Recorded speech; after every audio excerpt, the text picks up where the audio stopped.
Okay الحمدللہ رب العالمین والصلاة والسلام علی سید الانبیاء والمرسلین اما بعد فاعوذ باللہ من الشیطان الرجیم بسم اللہ الرحمن الرحیم۔ پیارے طلباء کرام، آج ہمارا صحیح بخاری کا سبق نمبر 9 ہے اور حدیث نمبر 7 ہے۔ اس حدیث کو حدیث ہرقل بھی کہا جاتا ہے۔ اس حدیث کا خلاصہ میں پہلے آپ کے سامنے بیان کرتا چلوں۔ اس حدیث میں اس چیز کو بیان کیا گیا کہ نبی کریم علیہ الصلوۃ نے جب 6 سن ہجری میں کفار مکہ کے ساتھ باقاعدہ معاہدہ فرمایا، یہ معاہدہ صلح کا معاہدہ تھا جسے صلح حدیبیہ بھی کہا جاتا ہے۔ یہ 6 سن ہجری میں ہوا۔ اس کے بعد نبی کریم علیہ الصلوۃ کفار کی طرف سے مطمئن ہو گئے کہ اب وہ حملے وغیرہ نہیں کریں گے، تو نبی کریم علیہ الصلوۃ نے مختلف بادشاہوں کی طرف اسلام کا پیغام پہنچانے کے لیے خطوط بھیجے۔ انہی بادشاہوں میں سے ایک بادشاہ، ملک شام کا بادشاہ قیصر روم جسے کہا جاتا ہے، ہرقل، اس کی طرف بھی نبی کریم علیہ الصلوۃ نے خط بھیجا، جس خط کو لے کر حضرت دحیہ کلبی جو مشہور صحابی ہیں وہ لے کر گئے۔ جب بادشاہ کے سامنے یہ خط پہنچا اور پڑھا گیا تو بادشاہ نے کہا کہ ہمارے علاقے میں، ہمارے ملک کے اندر کیا مکہ سے آئے ہوئے کوئی لوگ ہیں؟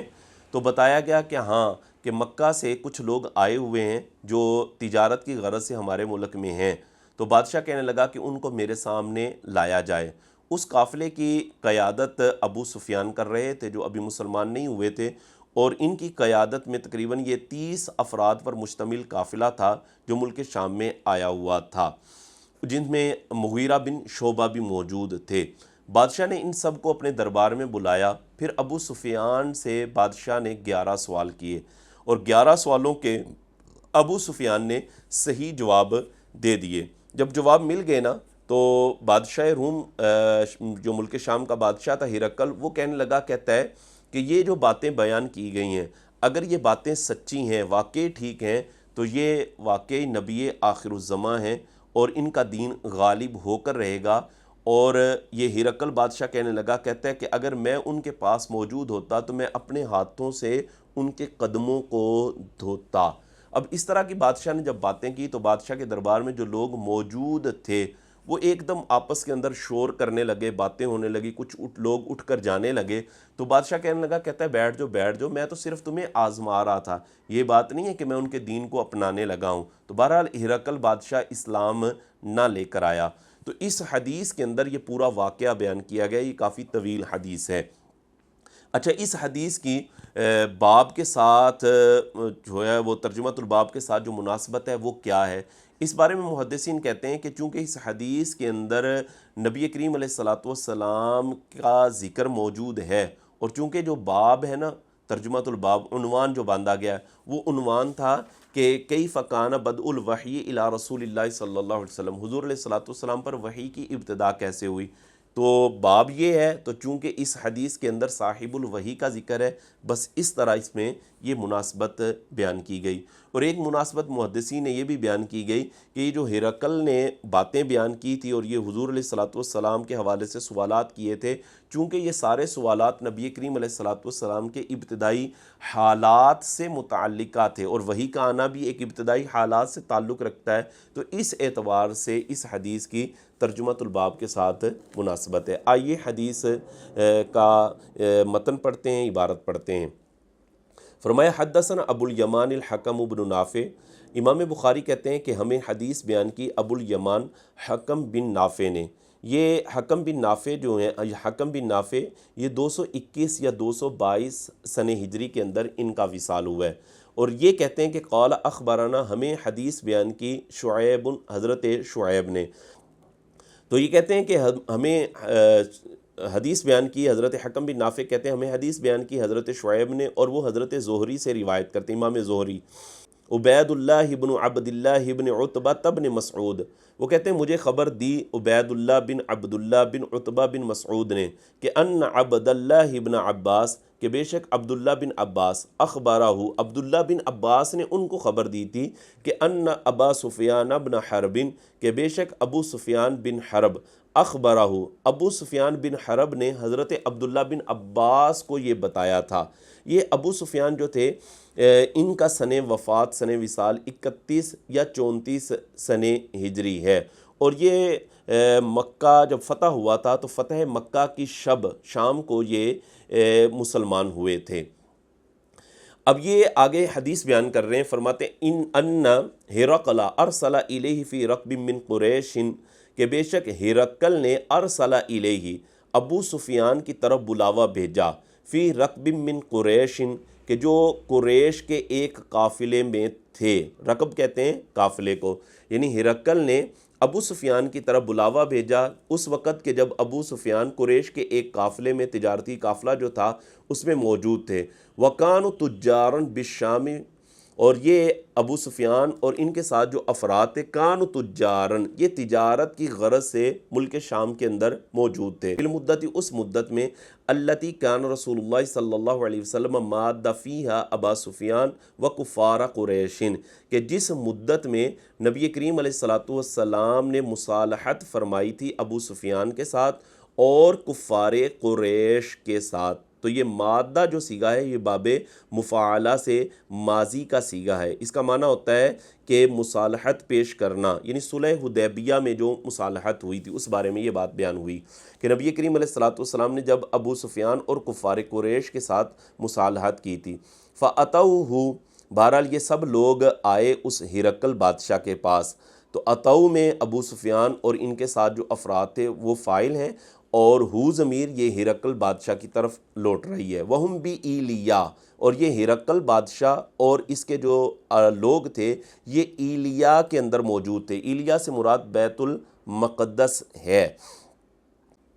بہرحال یہ ایلیا میں موجود تھے، فدعاہم فی مجلس ہی، تو اس نے یعنی ہرقل نے ان کو اپنی مجلس میں بلایا، وحولہ عظماء الروم، اور اس کے جو ارد گرد تھے وہ روم کے اثر و رسوخ رکھنے والے لوگ موجود تھے، ثم دعاہم ودعا ترجمانہ، تو ہرقل بادشاہ نے ان سب کو یعنی ابو سفیان اور یہ جو پورا تجارتی قافلہ تھا ان کو بھی بلایا اور ساتھ اپنے ترجمان کو بلایا۔ ترجمان میں کافی ساری لغتیں ہیں، اس کو ترجمان پڑھنا بھی درست ہے، اس طرح ترجمان یہ پڑھنا بھی درست ہے، ترجمان بھی پڑھنا درست ہے، اور ترجمان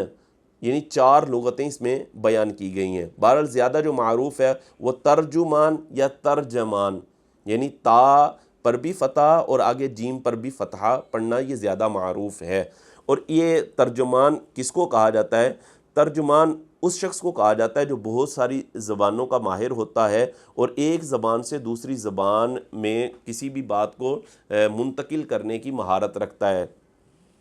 تو اس کو وہ بلایا، تو بلا کر کہتا ہے فقال ایکم اقرب نسبا، ان کی طرف متوجہ ہوا ابو سفیان اور یہ جو دیگر لوگ تھے ان کی طرف متوجہ ہو کر ہرقل بادشاہ کہنے لگا، کہتے ہیں ایکم اقرب نسبا بہذا الرجل الذی یزعم انہ نبی، تم میں سے کون زیادہ قریب ہے نسب کے اعتبار سے اس شخص کے ساتھ کہ جو شخص یہ گمان کرتا ہے کہ وہ اللہ کا نبی ہے، یعنی ان کی طرف متوجہ ہوا اور کہنے لگا کہ تم میں سے کون شخص ہے کہ جو ان کے زیادہ قریب ہے نسب کے اعتبار سے۔ قال ابو سفیان نے کہا فقلت انا، کہ میں نے کہا کہ میں ان کے زیادہ قریب ہوں نسب کے اعتبار، اقربہم نسبا، میں ان کے زیادہ قریب ہوں نسب کے اعتبار سے۔ تو ہرقل بادشاہ کہنے لگا فقال، کہتا ہے ادنوہ منی، اس کو میرے قریب کر دو، اس کو میرے قریب کر دو۔ ادنو یہ باب افعال سے امر کا صیغہ ہے، یعنی ابو سفیان کے بارے میں کہنے لگا کہ اس کو میرے قریب کرو، وقربوا اصحابہ، اور اس کے جو ساتھی ہیں ان کو اس کے قریب کر دو، اور فجعلوہم عند ظہرہ، اور اس کے ساتھیوں کو اس کی پشت کے پیچھے کر دو، یعنی اس کے ساتھیوں کو اس کے پیچھے بٹھا دو۔ ثم قال، پھر ہرقل بادشاہ کہنے لگا لترجمانہ، اپنے ترجمان سے، کہتے قل لہم، تم ان لوگوں سے کہو انی سائل ھذا عن ھذا الرجل، کہ بے شک میں یہ باتیں اس آدمی سے پوچھوں گا، یہ جو بندہ ہے میں اس بندے سے یہ باتیں پوچھوں گا اس آدمی کے بارے میں، یعنی جنہوں نے مجھے خط بھیجا ہے اور جو یہ کہہ رہے ہیں کہ میں اللہ کا نبی ہوں، اس کے بارے میں میں یہ باتیں ان سے پوچھوں گا۔ فَإِن كَذَبَنِي، اگر اس نے میرے ساتھ جھوٹ بولا تو فَكَذِّبُوهُ، تم اس کو جھٹلا دینا، یعنی تم مجھے بتا دینا کہ یہ جھوٹ بول رہا ہے، ظاہر ہے جھوٹ بول رہا ہے تو پھر میں جو کروں گا پھر وہ تمہارے سامنے ہوگا۔ اب فواللہ، آگے یہاں سے ابو سفیان کہتے ہیں فواللہ، خدا کی قسم، لولا الحیاء من ان یأسروا علی کاذبا لکذبت عنہ، ابو سفیان کہتے ہیں کہ اگر مجھے شرم نہ ہوتی کہ یہ لوگ میرا جھوٹ پکڑ لیں گے، جی، من ان یأسروا علی، کہ یہ میرا جھوٹ پکڑ لیں گے، تو ابو سفیان کہتے ہیں لکذبت عنہ، تو میں ضرور حضور کے بارے میں جھوٹ بول دیتا۔ ثم کان اول ما سالنی عنہ، پھر ابو سفیان کہتے ہیں سب سے پہلے جو اس نے مجھ سے سوال کیا، اور سوال کرتے ہوئے اس نے مجھے پہلا جو سوال کیا تھا وہ یہ تھا کہ آپ مجھے یہ بتائیں کہ ان کا نسب کیسا ہے، یا یہاں سے پہلے سوال کا آغاز کیا ہے۔ انشاءاللہ یہاں سے ہم آگے بیان کریں گے اگلے سبق کے اندر، یہاں تک ہی یہ سبق رکھتے ہیں، انشاءاللہ اگلے سبق میں دوبارہ پھر حاضر ہوں گے۔